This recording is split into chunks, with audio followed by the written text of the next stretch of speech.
I think it's time to do a little update on my planner for 2014 and to show my progress on the documented life challenges. I won't do a whole flip through because I've already done that. You can look back on my channel and find the videos where I've flipped through this already, but I just want to make my way to this one page, this one. Right here, what I did is I glued in a couple of lined pieces of paper, numbered them 1 through 52, and this is where I am writing down all of the weekly challenges for the documented life. And I'm doing that because sometimes I get 2 or 3 weeks behind. So if I have them written down here, then, you know, when I'm ready to go to the next week, I can just look and see what comes next instead of having to, you know, go online and check out the Facebook page or the website, which is very easy to do. But I just like having this in the planner with me at all times. It just makes it easier. So that's what I did. There's only been 8, and I haven't done number 8 yet. So I can go back through these real quick. Number 1 was incorporate your front door. I did that on the inside front cover. Number 2 was include a selfie. I did that in January. And number 3 was add an envelope from a mailbox. I think this is actually where I left off. I haven't gotten any further than this. I think my last video was just 1 and 2. So this will be challenge number week 3 through 7. Week 3 was add an envelope from your mailbox. This one was really easy because I had this envelope that I got from a friend, and I covered up her address here, and mine too, but it's from Nancy Wiltshire, and she sent some just absolutely beautiful little pieces of art that she had done, and this envelope itself is a piece of art, as you can see. So I knew immediately that I wanted to put it in here. There was actually another envelope right here, or not an envelope, but a paper sack that I had tipped in just like this, and I took that out and put this in its place. And then inside I just have a couple of small doodles that I've played with that I can, you know, add in if I want to. So that was week 3, an envelope from my mailbox. Week 4 was to write out a secret message and then cover up the whole thing except for one keyword. Okay, I sort of did my own thing on that one. Let me find it. Okay, here it is. I ran across this quote. The quote says, "Open your mouth only if what you are going to say is more beautiful than the silence." And I really loved the quote, so I didn't want to cover it up all the way. You can, I don't know if it shows up on the video, but you can still see the quote. I just wrote it in the same colors as the background, but I highlighted the beautiful part as my one word to stick out. And all I did was I colored this in with Prismacolor pencils, which are one of my favorite things to use. I love Prismacolors. And I did it, this is kind of my version of Roy G. Biv. And so that was my take on the challenge, which was a little different. I just didn't want to cover up my whole quote because I liked it. Number 5 is doodle a border. I did this, actually I did a couple of these. I doodled a whole page, actually. I did this tree, and this is what I tend to do. If I'm taking a class or a workshop or just, you know, following along with somebody's program, I will take whatever the assignment is for that week and just do it on all kinds of different areas, you know. I have, like for Book of Days, and that's what this was for. This was one of the weekly challenges for Book of Days. It involved a tree. And in the class she used a stencil. I didn't have a stencil of a tree, so I just started drawing and doodling trees to kind of figure out what I wanted, and I did it in here. And I drew out this tree. And I decided I loved it, and would use it in my Book of Days journal. So there's another one very much like this in my Book of Days journal, and I probably even made an iCAD with it too. And that's just sort of, I don't know, I like doing that. It just kind of solidifies the theme in my mind, and plus it's good practice, you know, for drawing and improving. So anyway, that's what that was. I doodled that whole page, and then I just put this little simple border around it. But then later I did another little, let me find it. I did that little doodle, which is sort of a border-ish. So yeah, I think I covered the Doodle a Border challenge a couple of different ways. Week 6 was to get some inspiration from Pinterest. Or if you don't have Pinterest, just, you know, somewhere online, just get inspiration. I do have Pinterest, and I love it. I use it. And I found several different things on there. And this is another case of, you know, I have something else, another project on my mind. And this sort of kind of worked into it. Let me show you. On Pinterest, I found, it's this one. Actually, it's this one too. But, you know, okay. But I found some lace patterns where you can draw your own lace patterns. And I was looking at those on Pinterest, and they were just really cool. And I was trying to draw them on some scrap paper and failing miserably. But while I was trying to draw them, I found that I was sort of ending up in a doily shape, which just kind of morphed into a mandala. So I started looking at some mandalas on Pinterest for some inspiration, and this is what came out. So I just doodled this, and I colored this one with Faber-Castell big brush markers. So that was my Pinterest inspiration challenge. And the next week was draw a shape, repeat it, and color it. And that was this one. And it was also sort of that Pinterest inspiration too, because it was, again, with kind of the lace. This is not really how you draw a lace pattern, but it's similar, because you make little connecting patterns between your images. So anyway, it kind of spilled over into this one as well. So I just drew this flower shape, and I repeated it, and I colored it in.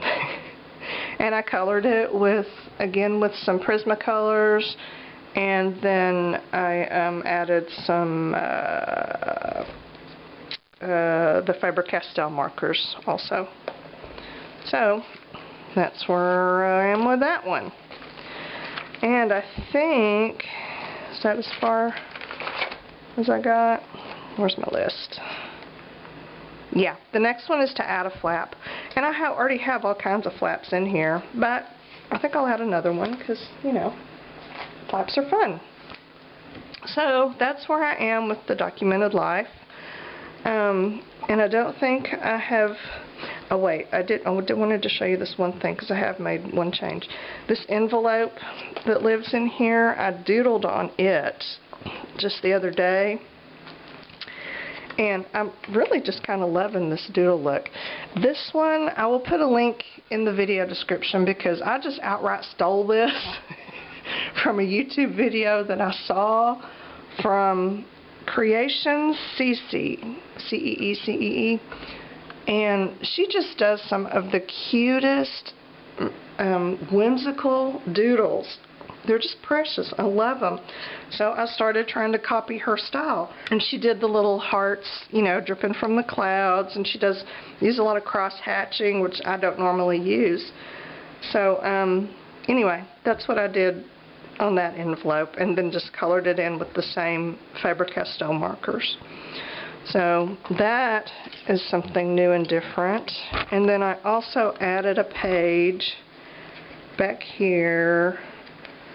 I added a tab that says Prismacolors, because I bought some new pencils the other day. And I went on their website, and printed out this chart that you can print out. This has all of their standard colors on it. And it's blank, and then you can go in and color in the ones that you have so that you can see the ones that you don't have. And I do have quite a few that I still need to acquire, but I have a whole bunch that are not on this list as well, because I tend to buy the, you know, the limited edition special colors they come out with from time to time. So I did that to keep up with my Prismacolors. And that is it. I'm gonna probably add yet another flap for this week's challenge, and then I'm looking forward to the next one. Oh, and by the way, I did want to tell you too, if you need a tip for a good marker to use on, let's see, I used it on both of these, because this one I used the marker before I colored in. So, you know, I drew it all out, and I actually used several different drawing pens to draw it out, and then I colored it with the Pitt pens, and all of the pens I used were good. None of them bled with the Pitt pens, which is good, and I find that they're really good about that, because they're India ink, and they tend to get along well with a lot of different other inks. Whereas your other markers like Copics or alcohol-based markers, they are a little bit trickier. They will pick up more drawing inks than the India ink markers will. At least in my experience, that's been the case. So this wasn't a problem. Drew it with the drawing pens first, colored it in with markers. This one was a little different because I drew it with Prismacolor pencils, and then when it was done, I went in and added the drawing pen, the black parts. And actually this background I think is markers. But the flowers are Prismacolor pencils, which if you've ever used them, when you layer up lots of layers of color like I have on here, they get almost, it's almost like drawing with a crayon. They're very, very waxy and soft, which makes, you know, very beautiful color, but really hard to write on afterwards. So what I did, I used some of this Spectrafix sealer, which I bought just because Gina Ahrens had it, and, you know, I wanted it too because she had it. So I went to my local Jerry's Artorama, picked some up, used it. I have in fact used it on several different things, and I like it. I think it's a decent fixative. It doesn't fix 100%, but I don't expect that from a fixative. You know, if I want everything 100% fixed down, I'm going to use a sealer of some kind, not a fixative. So for its fixativeness, I think it works fine. And I like the pump spray. That is really the main reason that I got it, because I can use it in the house, whereas my aerosol fixatives, I have to go out in the garage because I don't want overspray. Know what I'm saying? So use the fixative over the Prismacolors. And then the pen that I use to write, this is my go-to pen for writing on difficult things. And it is called a Pentel Touch Fude, F-U-D-E. I know you can't see it on here, and my daughter says that says sign pen because she can read some Japanese. But yeah, I got it at Jet Pens, obviously, so it's all in Japanese. But this pen, it's just a little felt tip pen. If you can see, it has a very unusual felt tip. My camera doesn't focus, but it's a brush tip, but not a soft brush tip. Not extremely hard one either. It's kind of a medium brush tip. But it writes, I love the way it writes. I love the way it feels on the paper because it's just a really unusual tip. Plus it writes on just about everything. Everything that I've tried it on, it writes just fine.